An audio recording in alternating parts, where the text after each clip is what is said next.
que é a esposa, eu te convido a vir hoje papear. Olá, meninas, tudo bem? E hoje eu vim aqui para falar com vocês algo que é muito importante e que muitas vezes a gente no corre-corre do dia ou com medo mesmo de encarar a verdade acaba se escondendo atrás de um problema, tá? E é o que estava acontecendo. Como vocês sabem, eu sou mãe de 2 crianças. Um de 12, que é o Marcos Vinícius, e o Gabriel, né, o meu Bielzinho, com 2 anos e 2 meses. Era no tempo dele, que ele era uma criança mais calma, que tem criança que anda mais rápido, que fala mais rápido, né? A gente não tem que comparar.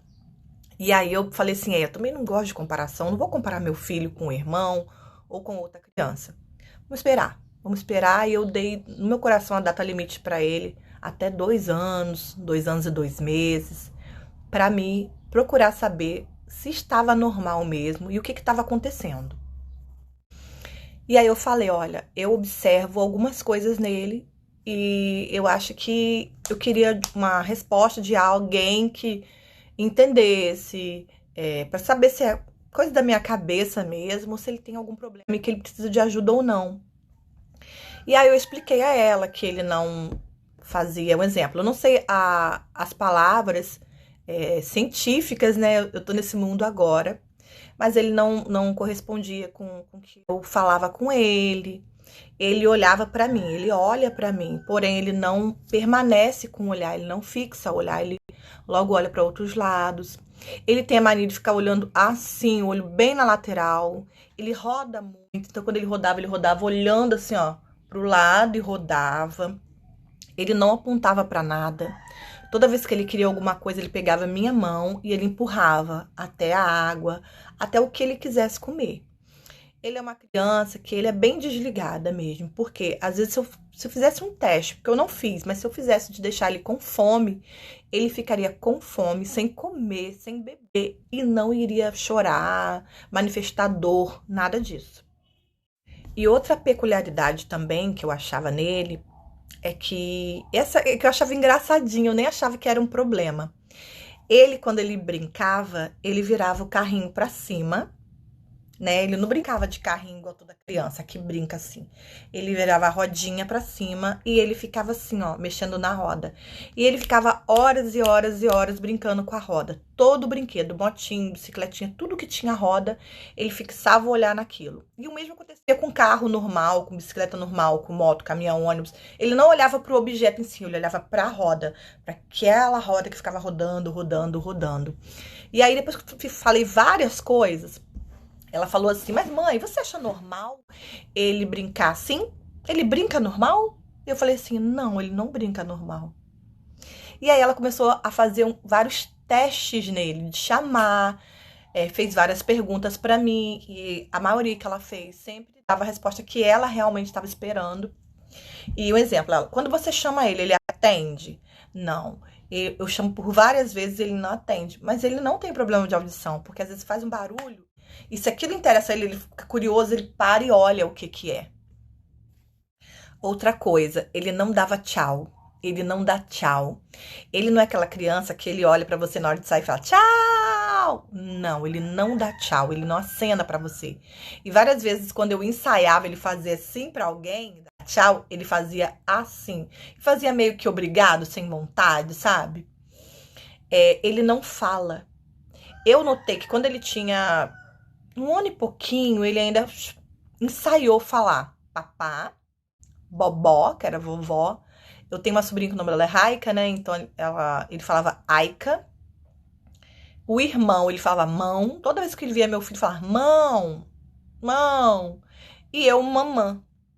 Ele ensaiou essas palavras, ele falava. Só que foi por um curto período de tempo, muito curto mesmo. E depois ele parou mesmo e não falava mais. E só falava mamã, mamã. Mas esse mamã, ele não fala comigo me chamando. É a única forma dele se expressar. Ele fala com o pai, ele fala quando ele quer alguma coisa, quer um colo de alguém, mamã, mamã, mamã. E aí eu comecei a observar que ele também era uma criança que não interagia com comigo da forma que ele deveria. Um exemplo, se quer alguma coisa no chão, ele pega, filho, pra mamãe, dá a mamãe. Ele não responde a comandos, né? Ele não se comunica com o olhar direito, porque ele não fixa, né? Ele não, como posso dizer, não se comunica com sinais, com gestos. Ele não corresponde àquela comunicação. E além de não falar também outras palavras. E aí que a médica foi fazendo testes com ele, foi fazendo perguntas pra mim e coisas que eu nem sabia que fazia parte de um questionário. E aí ela falou assim, como é que ele é no meio de outras pessoas, de outras crianças? Ele vive bem perto de qualquer pessoa, tá? Ele se relaciona bem, assim, ele não se assusta, ele não grita, ele não é agressivo, ele não bate em ninguém, ele dorme bem, ele come bem, ele adora estar no meio de criança. A crianças maiores, então ele mais gosta. As crianças menores, bebezinhos, ele chorava um pouco porque ele se assustava quando chorava. Mas fora isso, ele gosta de estar no meio de criança, no meio de bagunça, no meio de brincadeira, ele é bem fanfarralhão. Ele não apresenta nada assim que além do que eu falei, que eu tô lembrando agora. E aí, quando ela falou assim, olha, ele tem alguns transtornos. Quando ela começou a falar, meu coração já doeu, né? E um deles que eu estou verificando aqui é o transtorno de autismo. Não estamos com o diagnóstico fechado, mas o dele bateu. São várias, posso dizer, são várias coisas que apresenta e ele tá apresentando bastante coisa. Só que ele, pelo que eu tô observando, ele é um lugar bem leve mesmo, né? Então pode ficar tranquila, tudo tem tratamento. E aí ela falou uma frase que eu fiquei meio chocada. Falou, essa é uma doença que não tem cura, mas ele tem tratamento. E quando você ouve a palavra doença, você pensa em algo ruim, sabe? Aquilo tira seu chão. Você não tá preparado para saber que seu filho é doente. E aquilo me deu um baque. Tirou meu chão. Tem que correr, que é isso. Mas fica alerta. Existe prazo para todas as respostas do bebê, né? Mesmo aqueles que demoram mais a identificar, mostrar, existe tempo para tudo. E você fica alerta, você que é mãe. Eu convivi agora, há pouco tempo da semana, com uma pessoa que eu falei sobre isso, né? Que agora eu tô mais tranquila, antes eu chorava. E aí ela falou assim, cara, eu acho que o meu filho é isso. Tem isso. Ela não consegue falar nem o nome. Eu sempre imaginei, eu sempre desconfiei, mas eu fiquei com medo de encarar essa realidade. E hoje meu filho tem acho que 15 anos e ele sofre muito. As pessoas chamam ele de preguiçoso, chamam ele de que não gosta de estudar, de vagabundo, sabe? Não entende. Ele é separado da família, então ele é um metidinho, ele é um nojentinho. Gente, existem vários graus, né? Desde o grave, ao leve, ao moderado. Mas todos têm que ser tratados. E tem aquela criança que não tem problema nenhum e tudo bem, ela só precisa de quê? De ajuda. Leva ela no psicólogo, no terapeuta, para ela socializar melhor, para ela se abrir mais para a vida, para se comunicar melhor. Mas o contexto de hoje é para falar com você, olhe para o teu filho, repare o teu filho. Não seja uma pessoa que fique dentro de casa, só arrumando casa, só cuidando das coisas, esquecendo das pessoas. De encarar o seu filho no olho, de saber como é que foi o dia dele na escola, como que ele tá, se tá sentindo alguma coisa, se tá na adolescência. Agora começar a aflorar, despertar a sexualidade. Não tenha vergonha de conversar, de informar, de interagir sobre drogas, sobre bebida, sobre cigarro, sobre qualquer coisa. Repare, olhe, ajude, seja amiga dos teus filhos, tá? Porque essa pessoa que o filho já é adolescente sofre tanto, o menino tem toque, o menino tem vários problemas e ela achava que era coisa da idade, achava que um dia ia melhorar, Só que é uma pessoa que não socializa, ela senta pra comer com a família e ele não tá ali, ele não quer interagir. Aí como eu tava falando, quando todo mundo acaba de comer, aí ele vai lá e come sozinho, né? No fantástico mundo dele, que é só do celular, é só de videogame. né? E é algo que atrasa muito o desenvolvimento da criança. Então, se você tem uma criança que você vê que tem pouco desenvolvimento, começa a trabalhar nele, você como mãe, brincadeiras que vai aguçar a parte motora dele, a inteligência emocional, a parte cognitiva, sensorial. Temos brinquedos aí sensoriais, com feltro, com EVA, quadros sensoriais, usando coisas que tem dentro do teu ateliê, dentro da tua cozinha, que é tão fácil. E isso não é só para quem a criança tem autismo ou algum transtorno. Isso é bom para todas as crianças, todas, as saudáveis e as que no momento não estão saudáveis. Tem um projeto do Bazar do Bordado para quem é bordadeira. É ótimo para você fazer com seus filhos, para você levar para escolas, para você levar para terapeutas ocupacionais, para psicopedagogo, para psicólogo, que é aquele, eu não sei falar o nome, kenushi. É um quadradinho cheio de fitinhas, cheio de coisas. É sensorial. E aí você pode estar levando, apresentando. Além de estar fazendo a venda, você vai estar ajudando, vai estar explicando à mãe a necessidade daquilo que é muito importante para o bebê, para o desenvolvimento do bebê. Então, continuando. E aí eu fiquei muito mal, fiquei muito para baixo. Ela falando que o diagnóstico não estava fechado, mas que era algo que ela tinha praticamente certeza, porque ela era mãe de autista. Então ela conseguia identificar e ela se especializou nisso para ajudar o filho dela, né? E as outras crianças. Então ela passou encaminhamento para um neuropediatra, porque aí é constatado, passou encaminhamento depois para uma fonoaudióloga. E disse que depois ele tem que ter ajuda de psicopedagoga, de terapia ocupacional. E sabe, eu saí de lá, eu nem sei te explicar. Eu chegava em casa, me prendia no banheiro, eu só chorava.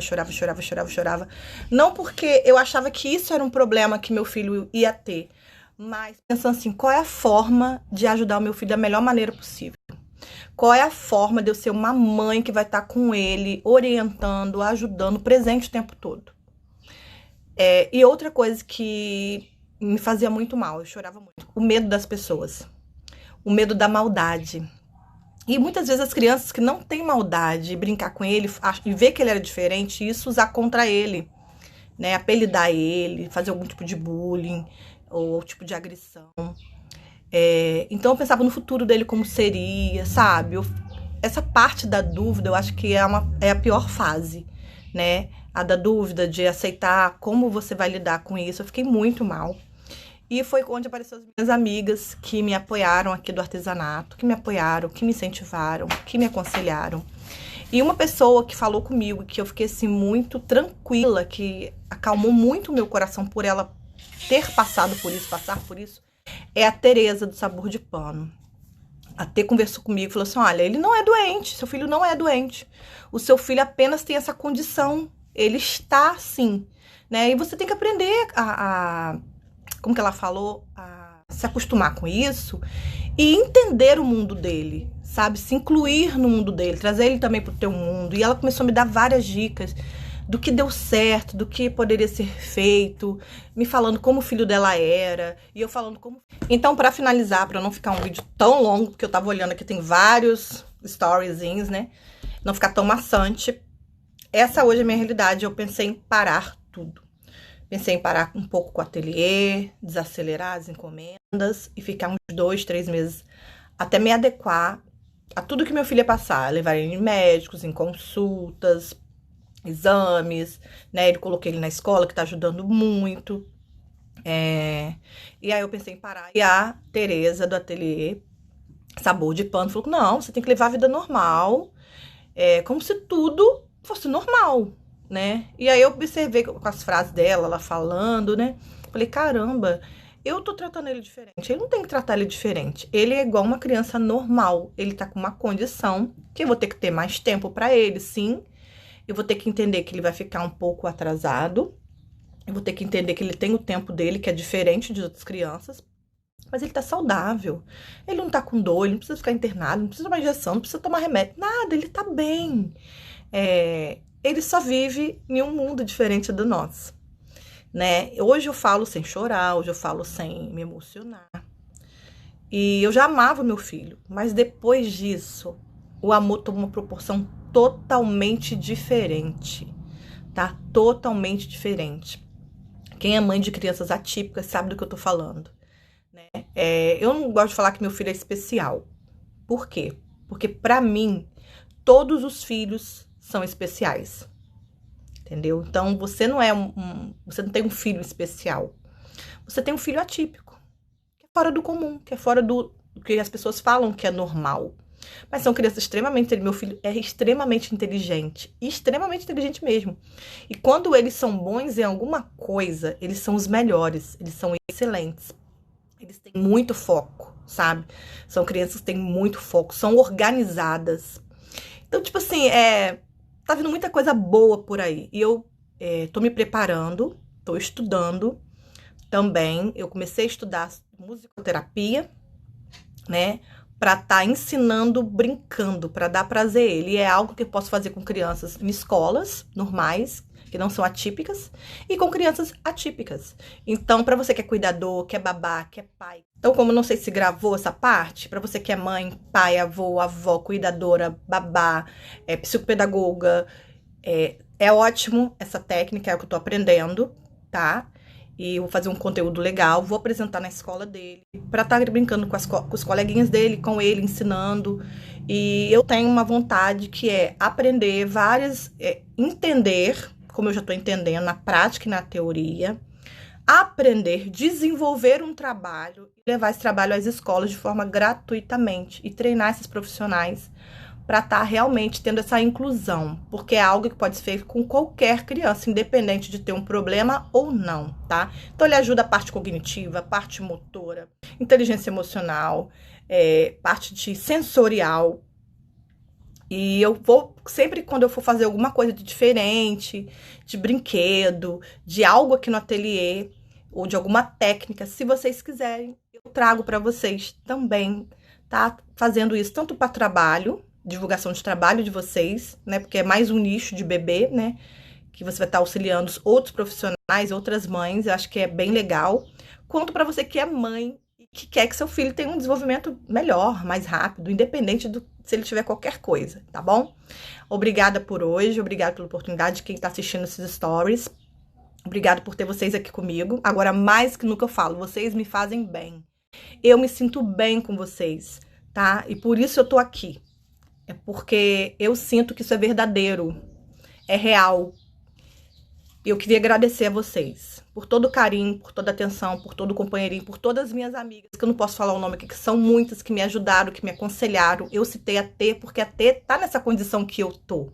Então é muito mais fácil de citar alguém que sabe da nossa dor e superou, e sabe levar isso, sabe aconselhar e sabe direcionar outras pessoas também, tá bom? Então um beijo, um bom domingo e uma excelente início de semana, bem produtivo, bem alegre, cheio de paz. Fui!